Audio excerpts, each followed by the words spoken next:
सर्वशक्तिमान जीवित महान अनुग्रहकारी पिता परमेश्वर, हम आज के पवित्र दिन के लिए तेरा धन्यवाद करते हैं और प्रार्थना करते हैं प्रभु तू अपने आत्मा की अगुवाई हम हर एक को प्रदान करता कि हम तेरे आत्मा में होकर तेरी आराधना और ये स्तुति करें हमारे प्रभु यीशु ख्रिस्त के नाम में आमीन। ये समय हम लोग गीत गाएंगे। गीत नंबर 219, पहला, दूसरा और अंतिम पद।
शरीर को जीवित और पवित्र और परमेश्वर को भावता हुआ बलिदान करके चढ़ाओ, यही तुम्हारी आत्मिक सेवा है। प्रभु यीशु ख्रिस्त का अनुग्रह, परमेश्वर पिता का प्रेम और पवित्र आत्मा की सहभागिता आप सबों के साथ रहे। शुद्धता की प्रार्थना एक साथ कहें।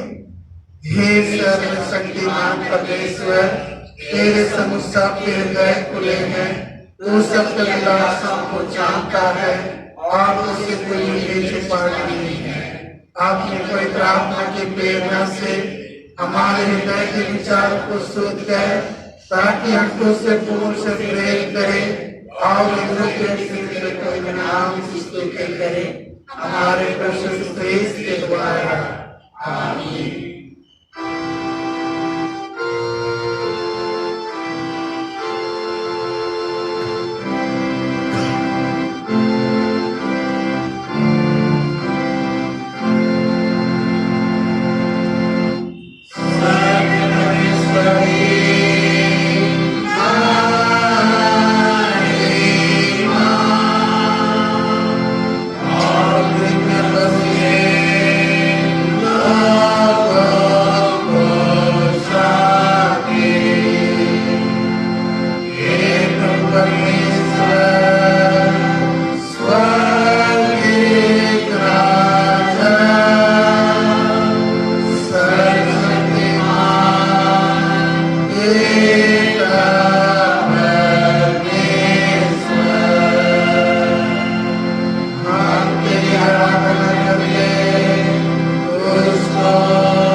प्रार्थना करें। बैठ जाओ, घुटना टेके।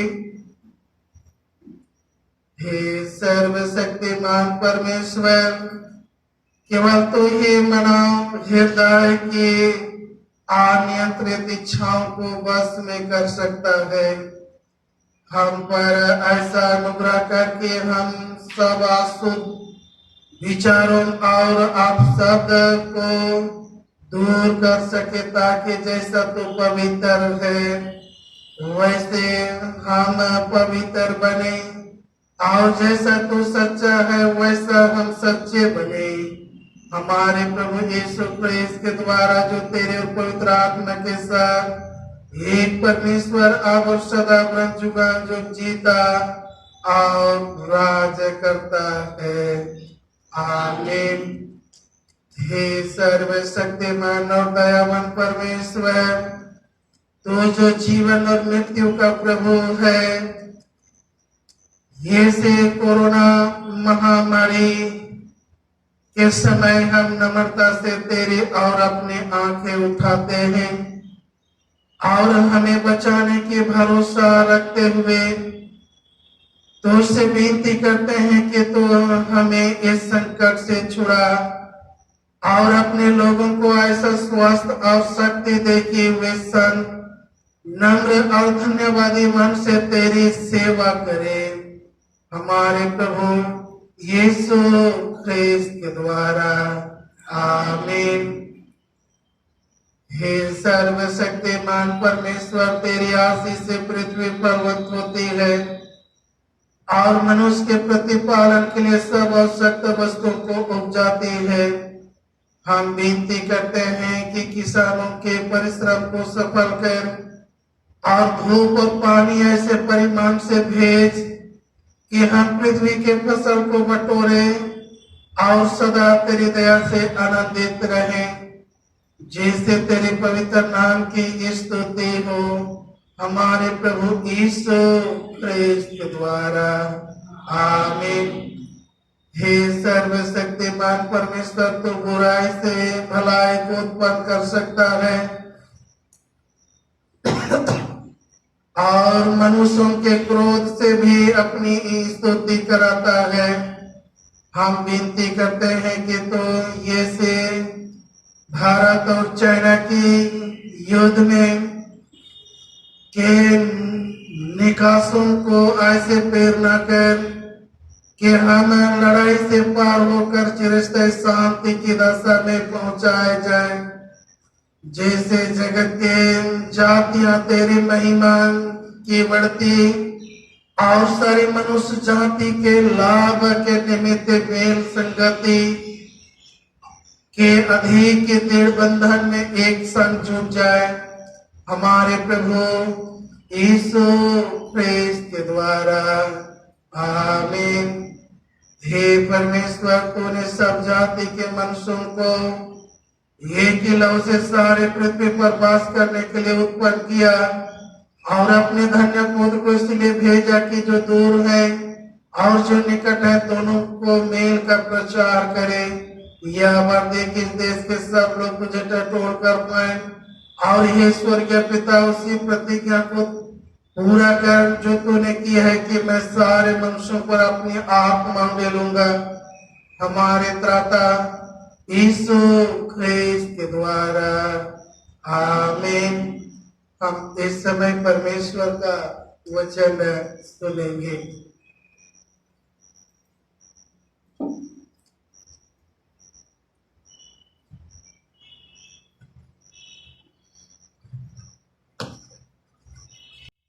आज के लिए पढ़ाया गया पहला पाठ उत्पत्ति की पुस्तक 6 अध्याय 5 पद से 8 पद तक। उत्पत्ति 6 अध्याय 5 से 8 पद तक। यहोवा ने देखा कि मनुष्यों की बुराई पृथ्वी पर बढ़ गई है और उनके मन के विचार में जो कुछ उत्पन्न होता है वह निरंतर बुरा ही होता है। और यहोवा पृथ्वी पर मनुष्य को बनाने से पछताया और वह मन में अति खेदित हुआ।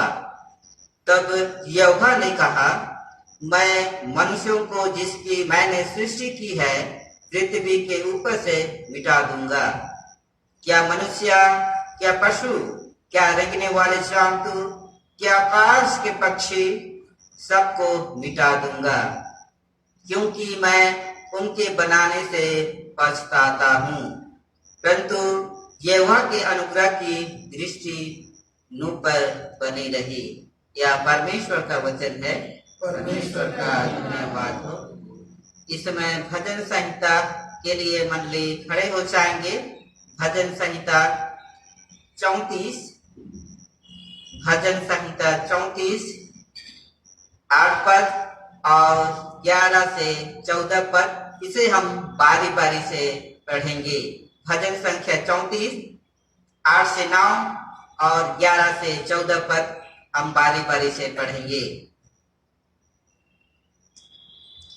परख कर देखो कि यह वह कैसा भला है, क्या ही धन्य है वह पुरुष जो उसकी शरण लेता है।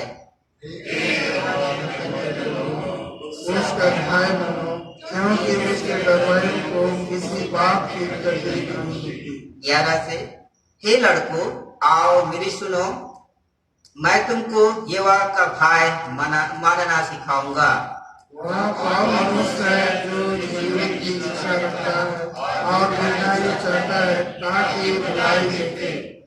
अपनी जीभ को बुराई से रोक रख और अपने मुंह की चौकसी कर कि उससे छल की बात ना निकले। बुराई को छोड़ और भलाई कर, मेल को ढूंढ और उसी का पीछा कर। पिता की, पुत्र की और पवित्र आत्मा की महिमा हो, जैसे आदि की आप है और सदा सदा होती रहेगी। आमीन। दूसरा पाठ सुनने के लिए मंडली बैठ जाएं। इफिसियों के नाम संत पौलुस की पत्री 4 अध्याय 17 पद से 25 पद तक। इफिसियों 4 अध्याय 17 से 25 पद तक। इसलिए मैं यह कहता हूँ और प्रभु में आग्रह करता हूँ कि जैसे अन्य जातीय लोग अपने मन की अनर्थ रीति पर चलते हैं, तुम अब से फिर ऐसे ना चलो, क्योंकि उनकी बुद्धि अंधेरी हो गई है और उस अज्ञानता के कारण जो उसमें है और उनके मन की कठोरता के कारण वे परमेश्वर के जीवन से अलग किए हुए हैं और वे सुन होकर लुचपन में लग गए हैं। सब प्रकार के गंदे काम लालसा से किया करें, पर तुमने मसीह की ऐसी शिक्षा नहीं पाई, वरन तुमने सचमुच उसी की सुनी और जैसे यीशु में सत्य है उसी में सिखाए भी गए कि तुम पिछले चाल चलन के पुराने मनुष्यत्व को जो भरमाने वाली अभिलाषाओं के अनुसार भ्रष्ट होता जाता है उतार डालो और अपने मन में आत्मिक स्वभाव में नए बनते जाओ और नए मनुष्यत्व को पहन लो जो परमेश्वर के अनुरूप सत्य की धार्मिकता और पवित्रता में सृजा गया है।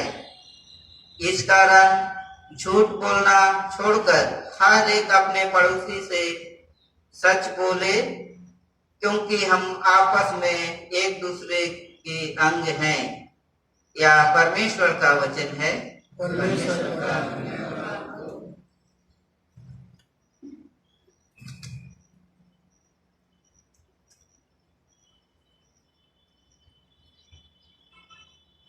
सुसमाचार सुनने से पहले खबर गीत गाएंगे। गीत नंबर 156, पहला, दूसरा और अंतिम पद।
हैं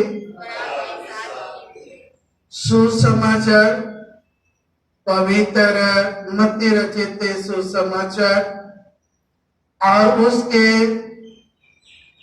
5वें अध्याय में लिखा है और 27वें पद से सुसमाचार आरंभ होता है। हे प्रभु यीशु ख्रिस्त तेरी महिमा हो। मत्ती रचित सुसमाचार और उसके 5वां अध्याय 27वें पद से आगे।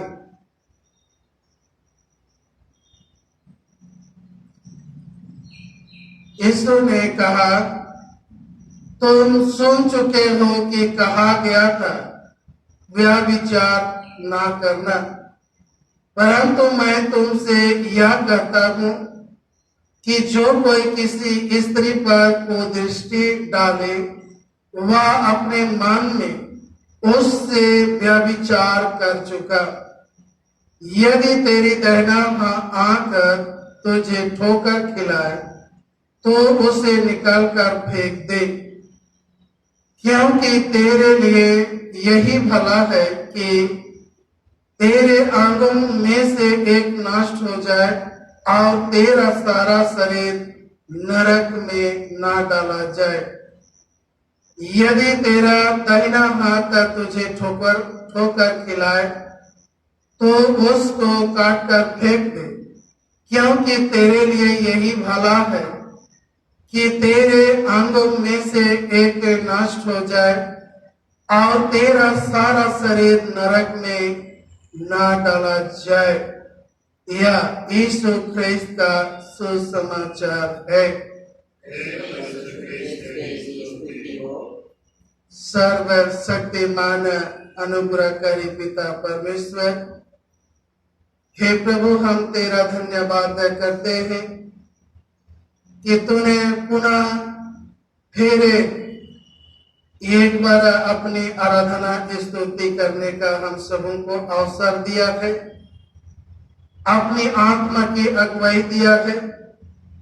प्रभु, हम तेरा धन्यवाद करते हैं, प्रार्थना करते हैं, हम एक एक पर अपनी बुद्धि, ज्ञान, समझ, शक्ति प्रदान कर और हमारे हृदय के सारी संसारिकता को, संसार के चिंता को दूर कर, ताकि हे प्रभु हम तेरे जीवित वचनों को मनन कर सके और दयालु पिता परमेश्वर, तेरे उस राज में अपने मसीही जीवन में उस शुद्धता और पवित्रता का जीवन व्यतीत करने वाले विश्वासी बन जाए। हमारे प्रभु यीशु ख्रिस्त के नाम में आमीन। बैठ जाएंगे। आज के आराधना में उपस्थित मसीह में प्रिय माता पिता, भाई बहन और प्यारे बच्चों, हम परमेश्वर का धन्यवाद करते हैं कि परमेश्वर ने पुनः एक बार हम सबों को ऐसा अवसर दिया है कि हम उसके आत्मा के अगुवाई में आराधना और ये स्तुति करें। विशेषकर हम परमेश्वर का धन्यवाद करते हैं कि परमेश्वर ने ऐसे महामारी से भी हम सभी मसीह विश्वासी यों को सुरक्षित रखा है और साथ ही साथ हम आज के पाठ वचन के और हम गौर करें।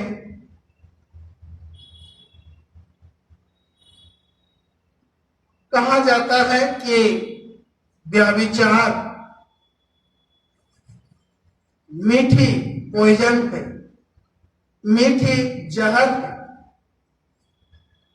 जो कि मनुष्य को अशुद्ध कर देता है, मनुष्य को परमेश्वर से दूर ले जाता है दूर कर देता है और उसे उस विनाश के उस गड्ढे में धकेल देता है।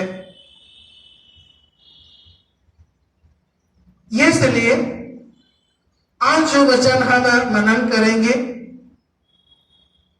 उसमें हम इसी बातों को चर्चा करेंगे कि हम उस व्यभिचार से अपने शारीरिक जीवन और आत्मिक जीवन को कैसे बचाए रखेंगे। आज के सुसमाचार पाठ वचन में हम गौर करते हैं। यीशु ने कहा, तुम सुन चुके हो, कहा गया था कि व्यभिचार ना करना। व्यभिचार मेरे विचार से बाइबल में जब हम बाइबल को अध्ययन करेंगे, पढ़ेंगे, मेरे विचार से ऐसा लगता है कि बाइबल में 3 प्रकार के व्यभिचार के संबंध में चर्चा की गई है। 3 प्रकार के व्यभिचार। जब हम निर्गमन नामक पुस्तक पढ़ते हैं और परमेश्वर ने मूसा के द्वारा इस्राएलियों को 10 आज्ञा दी और 7वीं आज्ञा को हम याद करते हैं। 7वीं आज्ञा है तो व्यभिचार न करना। ये पहला व्यभिचार है और यह व्यभिचार उन प्रियों के लिए है, उन लोगों के लिए है जो शादी से पूर्व पुरुष और स्त्री शारीरिक के संबंध रखते। मूसा की व्यवस्था में यह व्यवस्था थी कि यदि कोई ऐसा व्यभिचार करते हुए अगर पकड़े जाए तो उन्हें पत्थरवा करके मार डालने की व्यवस्था थी। और इसलिए आज जो विवाह से पूर्व जो व्यभिचार है, शारीरिक के संबंध, परमेश्वर उसे घृणा, लुचका, बुरे काम के रूप दिया है। दूसरा जो व्यभिचार है वह है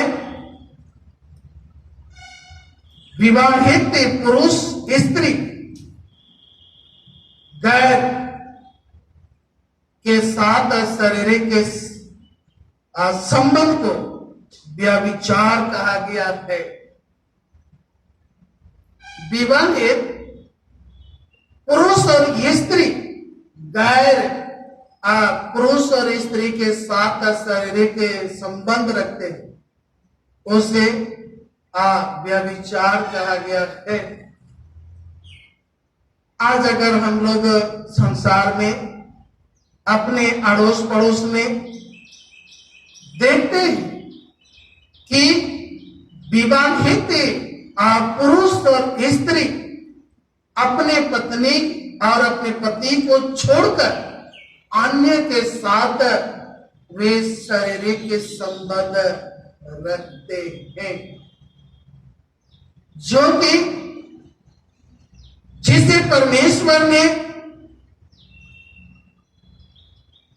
घृणा या व्यभिचार का दर्जा दिया है।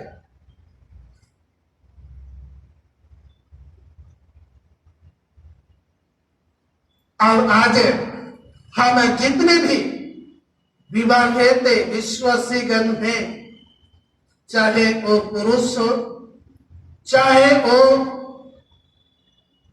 स्त्री, सबों को उस व्यभिचार से अपने जीवन को सुरक्षित रखने की आवश्यकता है, क्योंकि पौलुस इसके विषय में कहा है कि व्यभिचार करने वाले स्वर्ग के राज में प्रवेश नहीं करेंगे। मसीह में मेरे प्रियो, गलाती 5वां अध्याय और 19वें पद में पौलुस ने इन बातों को कहा।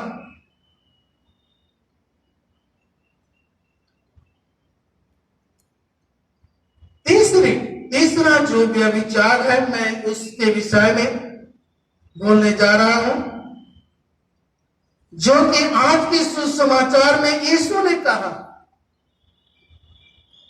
उन्होंने कहा किसी स्त्री पर कुदृष्टि डालना व्यभिचार है। मसीह में मेरे प्रियो,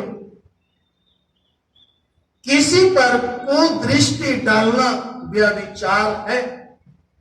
और यीशु ने कहा आज के सुसमाचार में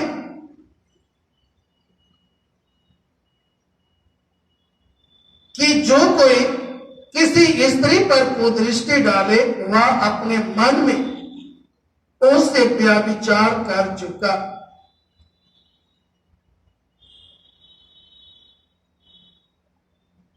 गौर करेंगे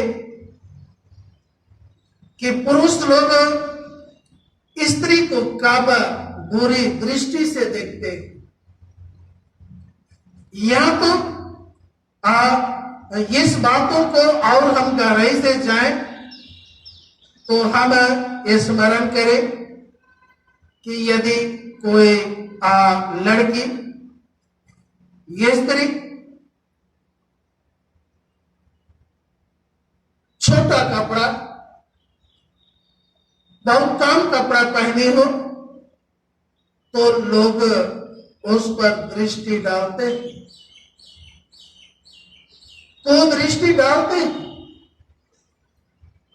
और जैसे ही वे वो दृष्टि डालते हैं, उनके मन में बुरे बुरे विचार उत्पन्न होता है, जो कि आज के दूसरे पाक वचन में पौलुस ने उस बातों को भी कहा, बुरी अभिलाषा।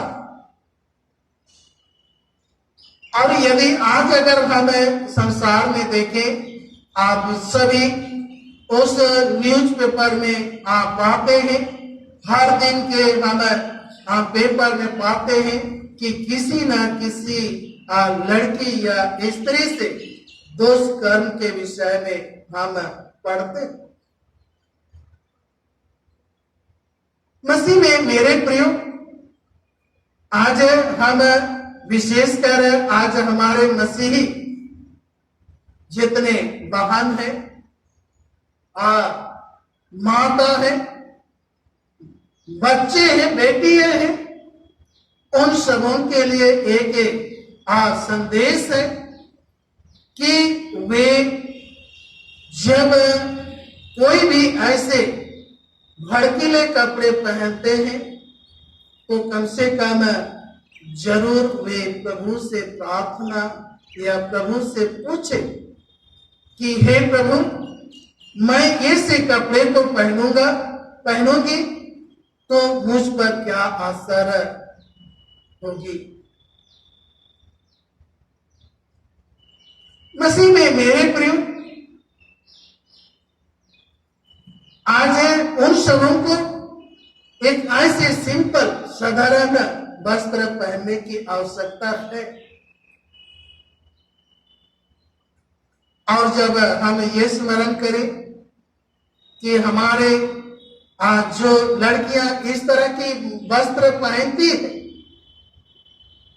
तो वह दूसरों को उस पाप में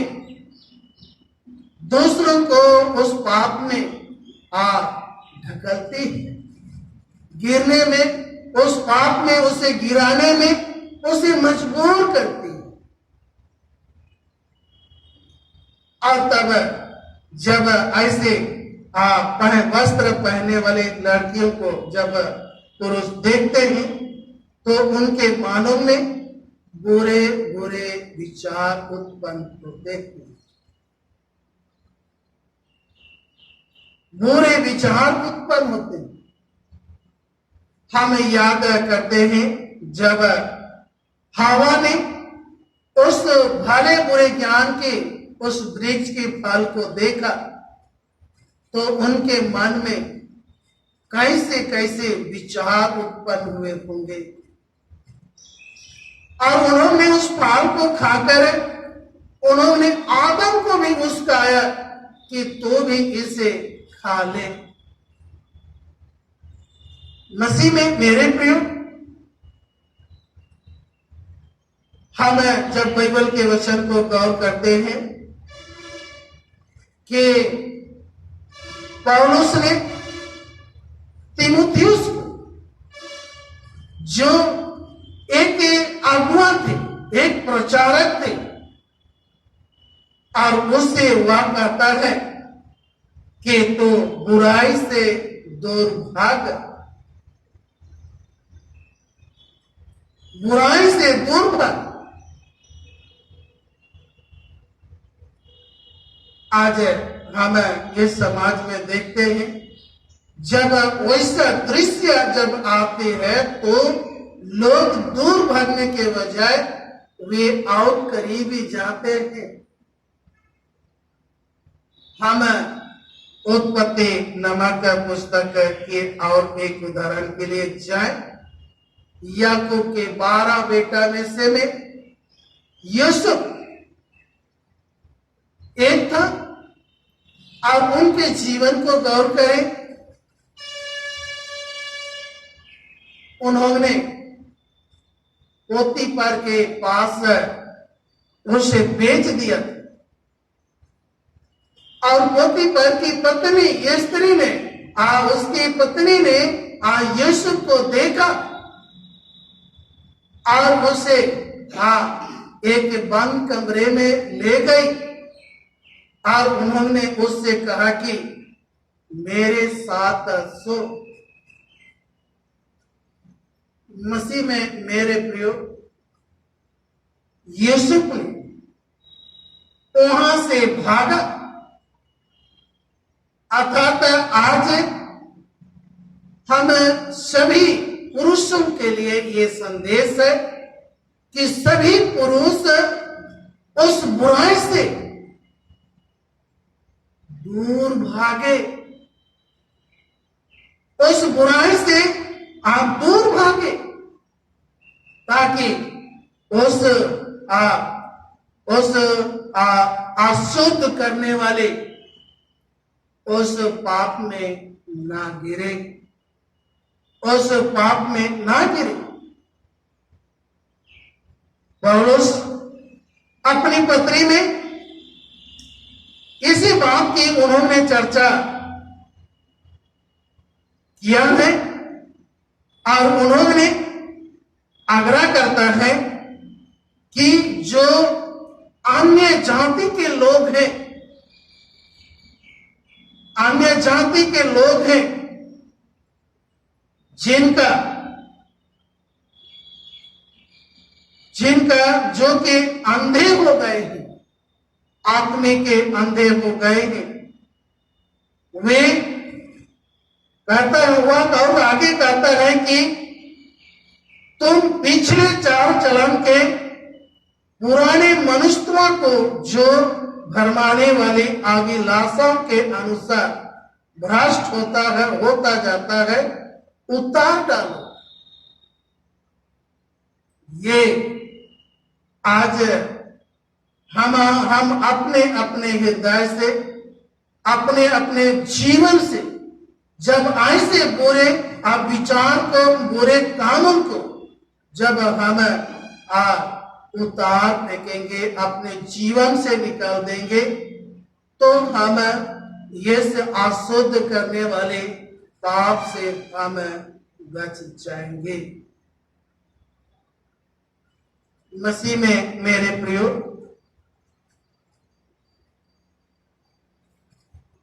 आज के पहला पाठ वचन में परमेश्वर ने कहा कि मनुष्य के बुरे काम से मैं पछताता हूं। और उन्होंने नूह के समय में पूरे नूह के परिवार को छोड़ सभी मनुष्य को नाश कर दिया। मसीह में मेरे प्रियो और एक जो पाप है, जो चौथा पाप में आ सकता है या नहीं आ सकती है, लेकिन मेरे विचार से वो भी आ सकती है। हम ये स्मरण करते हैं 30वें पद में इस प्रकार लिखा है, यदि तेरा दाहिना हाथ तुझे ठोकर खिलाए तो उसको काट कर फेंक दे, क्योंकि तेरे लिए यही भला है कि तेरे आंगन में से एक नष्ट हो जाए और तेरा सारा शरीर नरक में ना डाला जाए। ये से बहुत सारे उपदेशक यह विचार ये से विद्वान लोग का कहना है कि ये हाथ के द्वारा भी कुछ पाप होते, गलतियां होती, और ये पुरुष हो या स्त्री हो, जिसे हस्त मैथुन कहा जाता है, ये भी एक प्रकार की पाप कहा गया है। यहां पर सोचने की बात है कि यदि हाथ अगर गलती करे तो उसे काट कर आप फेंकने की बात नहीं है, लेकिन वैसे विचार जो हमारे हृदय में उत्पन्न होते हैं, वैसे विचार को आज हमें अपने हृदय से पूरी रीति से, पूरे जान से आज हमें उसे निकाल देने की आवश्यकता है। हम यीशु के जीवन को गौर करें, जो कि 100% मनुष्य होकर इस संसार में आए और उनके सांसारिक जीवन में कई ऐसे आकर्षित करने वाले नजारा दृश्य उनके सामने में जरूर आए होंगे। विद्वान लोग का कहना है कि मार्था और मरियम और लाजर जिस परिवार से यीशु प्रेम करते थे, और विशेषकर मरियम यीशु पर बैठकर, यीशु के पास बैठकर परमेश्वर के वचन सुनती थी, और यीशु अब मरियम चाहती थी कि यीशु मेरे पति बने, लेकिन यीशु ने अपने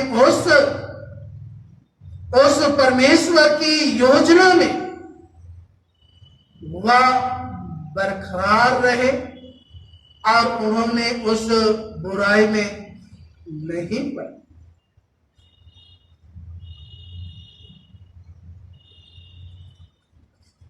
आजकल हम अपने बेटे और बेटियों से ऐसी बातों को सुनते हैं कि कोई दोस्त को ले आते हैं, बेटा कोई लड़की दोस्त को ले आता है और लड़की अपना लड़का दोस्त को ले आती है। अगर आप उसे पूछेंगे तो ये कौन है, तो वे कहते हैं कि ये मेरा दोस्त फ्रेंड। जब माता पिता और आगे पूछताछ करते हैं तो वे बोलते हैं कि नहीं, ये आपका गलत विचार है। हम लोग का बीच में कोई ऐसी बातें नहीं है, हम केवल दोस्त। लेकिन कुछ दिन के बाद पता चला कि वह बेटा उसी लड़की को फिर घर ले आता है, या वह बेटी उसी लड़का के साथ उनके घर चली जाती है। कहा जाए कि करीबी उस 10 कोड़ियों में से एक कोड़ी को हम याद करते हैं। जब चंगा हो गया, उन्होंने यीशु के पास आकर कहा कि हे प्रभु, मैं तेरे पीछे चलने के लिए तैयार हूं, लेकिन पहले मुझे जाने दे कि मैं मेरे बाप को गढ़ के आऊं। क्या उसका बाप सचमुच में मारा था? उसका बाप की मृत्यु नहीं हुई। वह अपने बाप के साथ उसकी सांस करीबी में रहना चाहता। मसीह में मेरे प्रियो, या करीबी भी हमें उस खतरे में डालता है। तो आज का जो विषय कि हमारा जो हृदय है वह सच्चाई और शुद्धता का स्रोत। यदि हमारे जीवन में बुरे बुरे विचार हो, गंदे गंदे काम होता हो, लुचपन हो, जो कि गलाती 5 और उसके 18 पद से आगे जब सुनेंगे, पढ़ेंगे, तो उसमें बहुत सारे बातों की चर्चा की गई है जो बुराई से संबंधित है। और उन्होंने पौलुस ने कहा कि ऐसे काम करने वाले परमेश्वर के राज्य का अधिकारी नहीं होंगे। आगे लिखा है कि कौन होंगे? उसमें आत्मा के 9 फल में एक फल, एक गुण जो कि सायं, एक है सायं, जो कि आज हम हर एक पुरुष और स्त्री को संयम बरतने की आवश्यकता है। सबसे बड़ी बचाव है संयम, जो कि यीशु के जीवन में हम पाते हैं। और यीशु ने जब हम उस क्रूस में उस दूसरे डाकू के मुंह से हम सुनते हैं कि उन्होंने कहा कि इन्होंने कोई भी अनुचित कार्य नहीं की, और यीशु ने अंत तक अपने जीवन को शुद्धता और पवित्रता का स्रोत बनाए रखा। और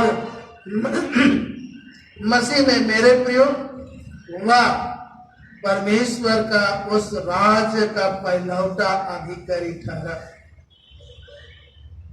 आज अगर हम अपने जीवन में संयम बरतते, आत्मा के उस 9 बल के उस 9 गुणों को अपने जीवन में धारण करते हैं, तो आज हम उस अपने हृदय को, अपने जीवन को, जो शुद्धता का स्रोत है, आज हम बरकरार बनाए रखेंगे। और हम आज परमेश्वर के अधिकारी हो जाएंगे। मसीह में मेरे प्रियो, आज उन लोगों के लिए भी, उनके लिए भी एक संदेश है जो सोचते हैं कि मैं तो बहुत ही बड़ी पाप किया हूं। उनके लिए है कि प्रभु जो क्रूस से लहू बहाया, जो पवित्र आत्मा यीशु ने परमेश्वर से विनती करके संसार में भेजा, वह आज हमें पवित्र शुद्ध करने की योग्य है। यीशु की लहू आज हमें उस अशुद्धता से शुद्ध कर सकता है। इसलिए यदि आज हम अगर ऐसे विचार रखते हैं कि मैं बहुत ही पाप किया हूं, बुरे किया हूं, जो कि पौलुस भी उसी बातों को कहा रोमियों को कि हम जितने भी पाप में जीवन व्यतीत करते हैं, प्रार्थना करते हैं, हमारी प्रार्थना सुनी नहीं जाती है।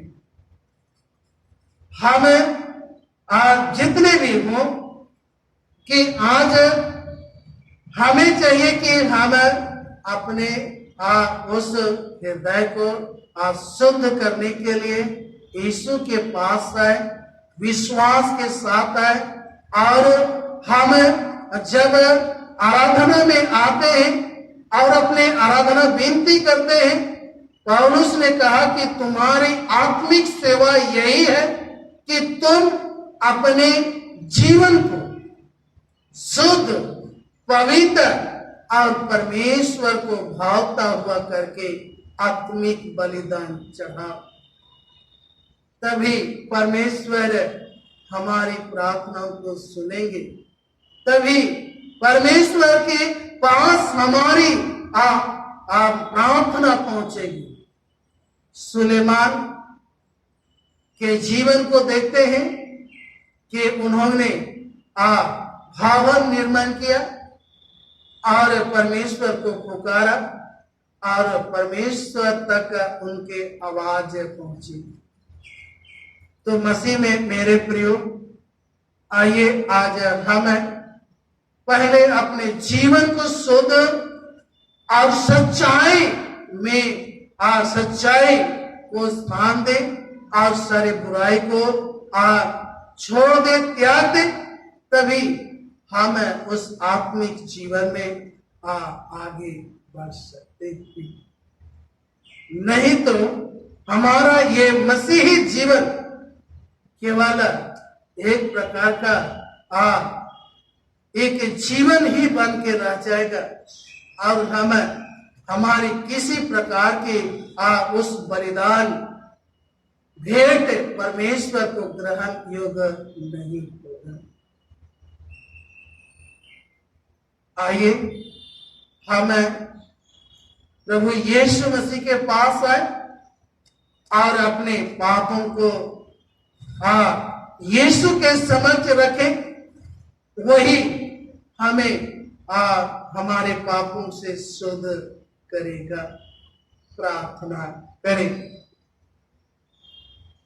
हे प्रभु, हम स्वभाव से ही पापी हैं,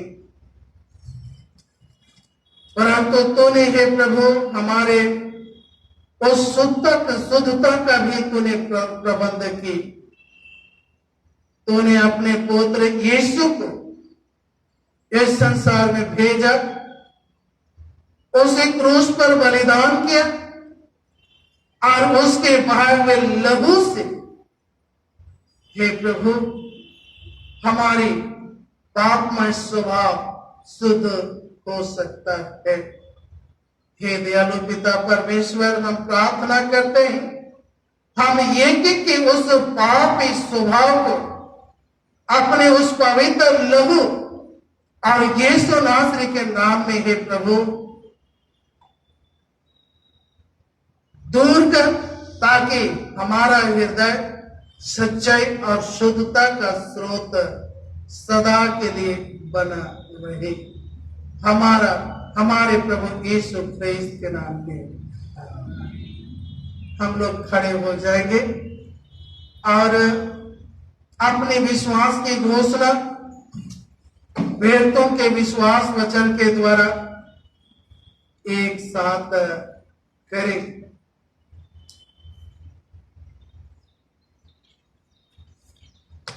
मैं सर्वशक्तिमान पिता स्वर्ग और पृथ्वी के सृष्टिकर्ता परमेश्वर पर विश्वास करता हूँ। मैं उसके इकलौते पुत्र हमारे प्रभु यीशु क्रिस्त पर विश्वास करता हूँ।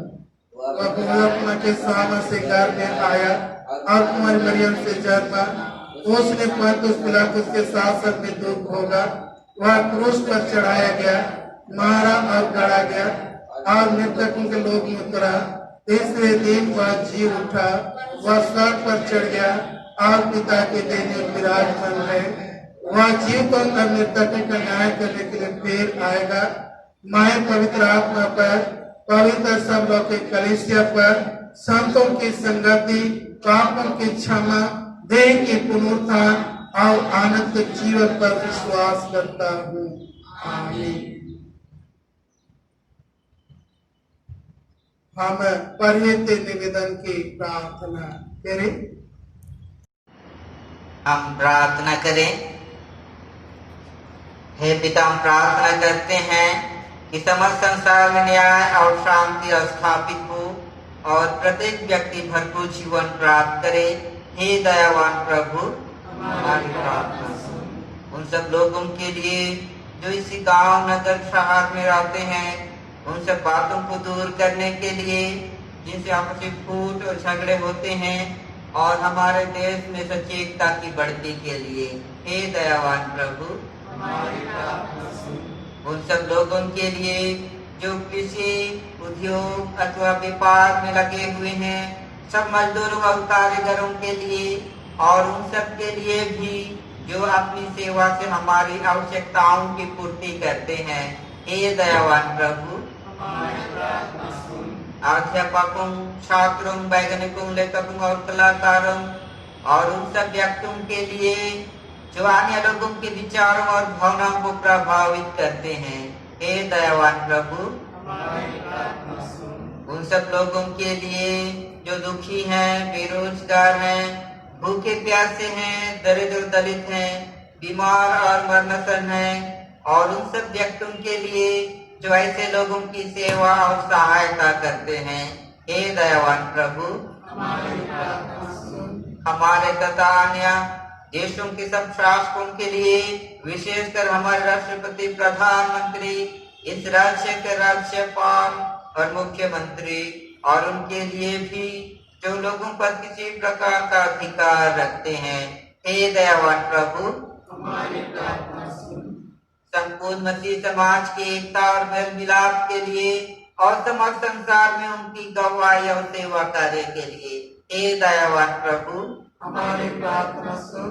भारत में तेरे समस्त कलीसिया के लिए, उसकी परिषदों तथा अगुवाओं, विशेषकर हमारे मॉडरेटर, दक्षिण भारत की कलीसिया के मॉडरेटर और मार्थोमा कलीसिया के मेट्रोपॉलिटन, हमारे बिशप, हमारे पुरोहित और तेरे कलीसिया के सामान्य धर्म सेवकों के लिए, कि वे सच्चाई और लगन से तेरी सेवा करें, हे दयावान प्रभु, हमारी प्रार्थना सुन। यह वर दे कि तेरे उन सब भक्तों के साथ जिन्होंने अपने जीवन में तेरी निष्ठा पूर्वक सेवा की है, हम भी तेरे राज्य के नित्य आनंद में संभागी हो सके, हे दयावान प्रभु, हमारी प्रार्थना सुन। हे स्वर्ग के पिता, अपने राज्य को शीघ्र प्रकट कर और हमारी प्रार्थना को सुन। हम तेरे पुत्र, अपने प्रभु और उद्धारकर्ता यीशु क्रिस्त के नाम से मांगते हैं, आमीन। मसीह में प्रियो, हमारे प्रभु यीशु क्रिस्त ने कहा है, प्रभु हमारा परमेश्वर ही एकमात्र प्रभु है। तू प्रभु अपने परमेश्वर को अपने संपूर्ण मन, संपूर्ण प्राण, संपूर्ण बुद्धि और संपूर्ण शक्ति से प्रेम कर। यह पहली आज्ञा है। दूसरी यह है, अपने पड़ोसी को अपने समान प्रेम कर। इनसे बड़ी और कोई आज्ञा नहीं है। परमेश्वर ने संसार से ऐसा प्रेम रखा कि उसने अपना इकलौता पुत्र यीशु ख्रीस्त दे दिया कि वह हमें पापों से बचाए, स्वर्ग में हमारे लिए निवेदन करता हो और हमें शाश्वत जीवन में पहुंचाए। इसलिए हम पश्चाताप और विश्वास के साथ अपने पापों का अंगीकार करें। हम परमेश्वर की कृपा से उसकी आज्ञाओं का पालन करने का और सब लोगों के साथ मेल मिलाप और प्रेम से रहने का दृढ़ संकल्प करें। हम एक साथ प्रार्थना करें। हे सर्वशक्तिमान परमेश्वर, हमारे स्वर्गीय पिता, हमने मन वचन और कर्म से तेरे विरोध और एक दूसरे के विरोध पाप किया है। हमने अपनी आज्ञाता और दुर्बलता के कारण और जानबूझकर भी बुराई की है और भलाई करने में असफलता रहे हैं। इन सब पापों के लिए सचमुच खेदित हैं और अंततः पश्चाताप करते हैं। तेरे पुत्र यीशु ख्रीस्त ने हमारे लिए अपने प्राण दिए, उसी के कारण हमने जो पाप किए उनको क्षमा कर और यह वर दे कि भविष्य में हम नया जीवन पाकर सदा तेरी सेवा करें, ताकि तेरे पवित्र नाम की महिमा हो। आमीन। सर्वशक्तिमान परमेश्वर उन सबको क्षमा करता है जो अपने साथियों को क्षमा करते और सच्चा पश्चाताप करते हैं। वह आप पर दया करे, अपने सब पाप उनको क्षमा करे, उनसे आपको छुटकारा दे, साफ भले कर्मों में आपको स्थिर और सबल करे और शाश्वत जीवन में बनाए रखे। आमीन। परमेश्वर का धन्यवाद हो। शांति अभिवादन के लिए खड़े हो जाएं। हम सब मिलकर ख्रीस्त के देह हैं। हम सब ने एक आत्मा द्वारा एक देह में बपतिस्मा लिया है। हम ऐसे कार्य में सब लगन रहे जिनसे शांति मिलते और एक दूसरे का निर्माण होता है। प्रभु की शांति सदा आप सबों के साथ रहे। हम श्रद्धा और भाई के साथ अपने चढ़ावे भेंट प्रभु को अर्पण करें। हमारे उज्ज्वल मनुष्यों के सामने ऐसे चमके कि हमारे सुपर मुख को देखकर जो पिता की स्वर्ग में है महिमा करे। गीत गाएंगे। गीत नंबर 173 173, पहला, दूसरा और अंतिम पद।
जीवित महान अनुग्रह करे पिता परमेश्वर,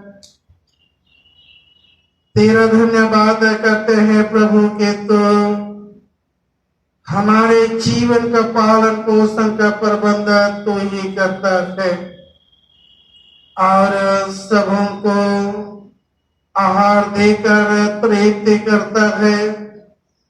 हे दयालु पिता परमेश्वर, हम आराधना में तेरे दिए हुए संपत्ति आशीष में से तुझे भेंट अर्पण करते हैं।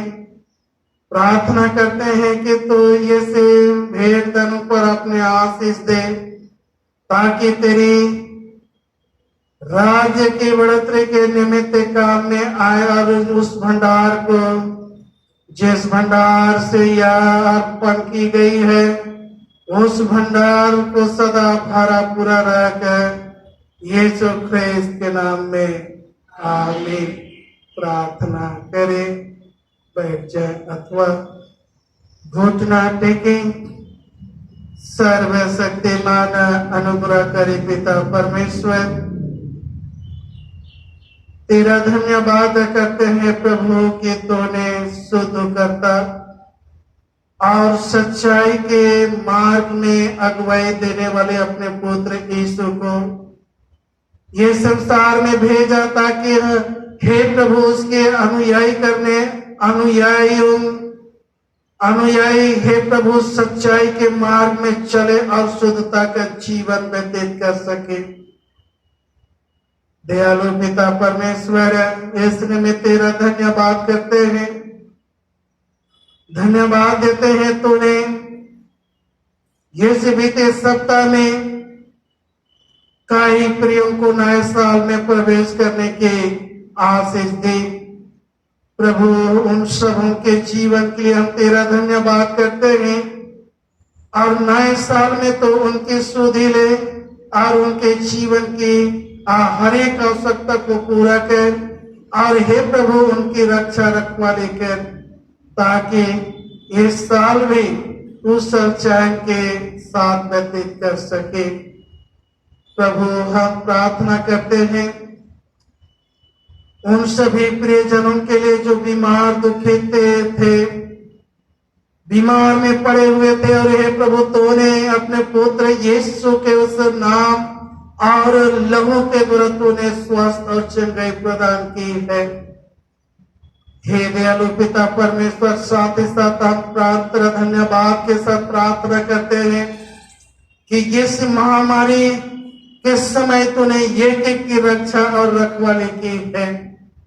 साथ ही हे प्रभु हम तेरा धन्यवाद करते हैं, तूने कितनों को हे प्रभु उस पवित्र विवाह वर्षगांठ मनाने की अवसर दी है। हे दयालु पिता परमेश्वर, और उस नए साल आगे के साल में तूने प्रवेश करने का आशीष दिया है। उन सभी जोड़ों के साथ हो, उनके परिवार के साथ हो, और ताकि हे प्रभु वे परिवार के जीवन में प्रेम और मेल के साथ हे प्रभु आगे बढ़ सके।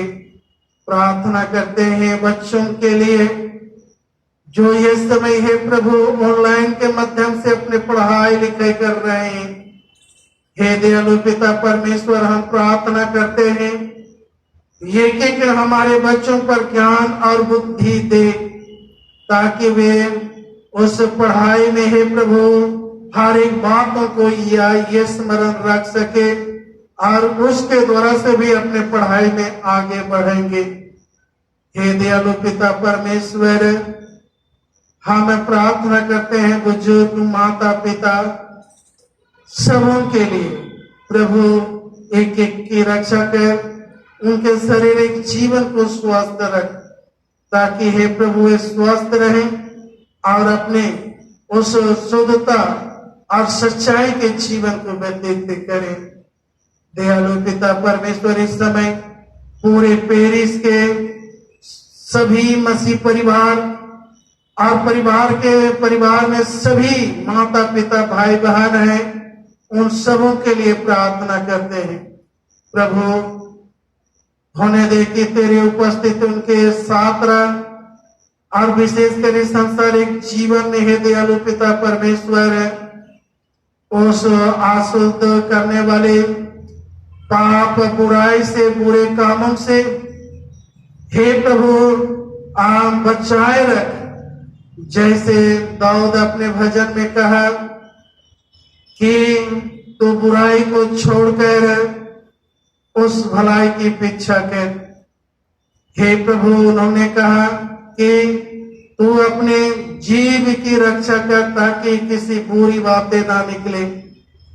हे प्रभु हम प्रार्थना करते हैं कि हमें शुद्ध मन और हृदय दे ताकि हमारे हृदय शुद्धता और सच्चाई का स्रोत बना रहे और हमसे हे प्रभु सदा सच्चाई और शुद्धता प्रकट हो और उसमें हे प्रभु तेरे और तेरे पुत्र यीशु का प्रेम दिखाई दे।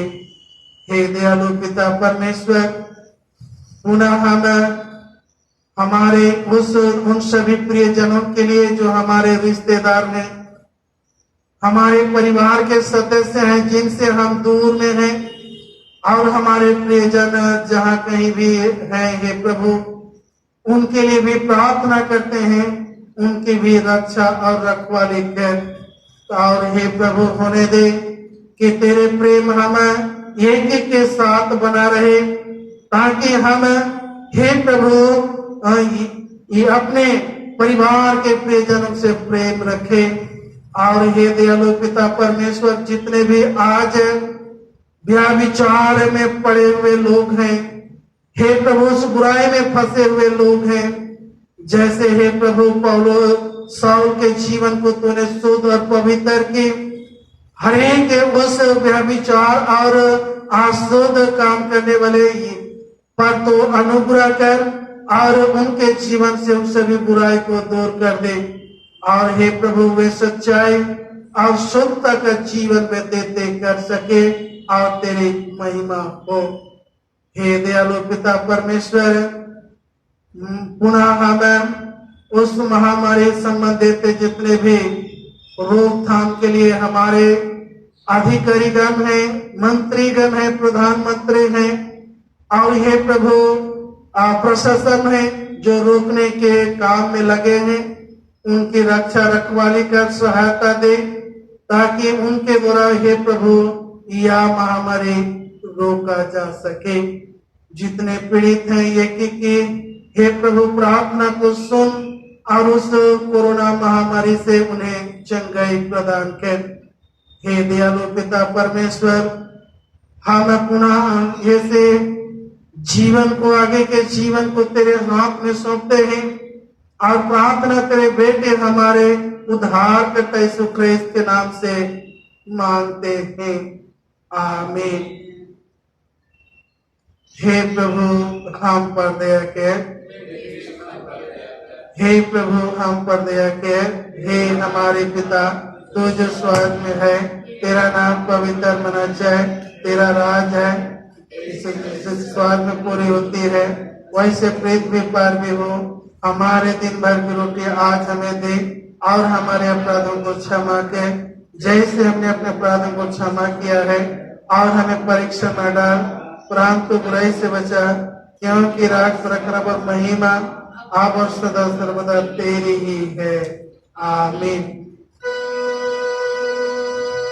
परमेश्वर की शांति जो सारे समझ से परे है, परमेश्वर और उसके पुत्र हमारे प्रभु ख्रिस्त के ज्ञान और प्रेम में आप सबों की हृदय और विचारों को सुरक्षित रखे और सर्वशक्तिमान परमेश्वर पिता की, पुत्र की और पवित्र आत्मा की आशीष आप सबों पर हो और सर्वदा आप सबों के साथ रहे।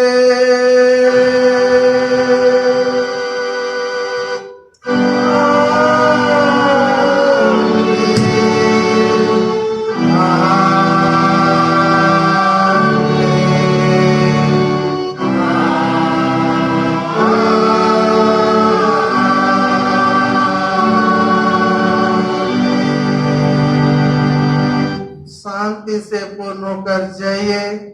प्रभु से प्रेम रखिए और उसकी सेवा कीजिए। प्रेस के नाम में आमीन। यीशु है।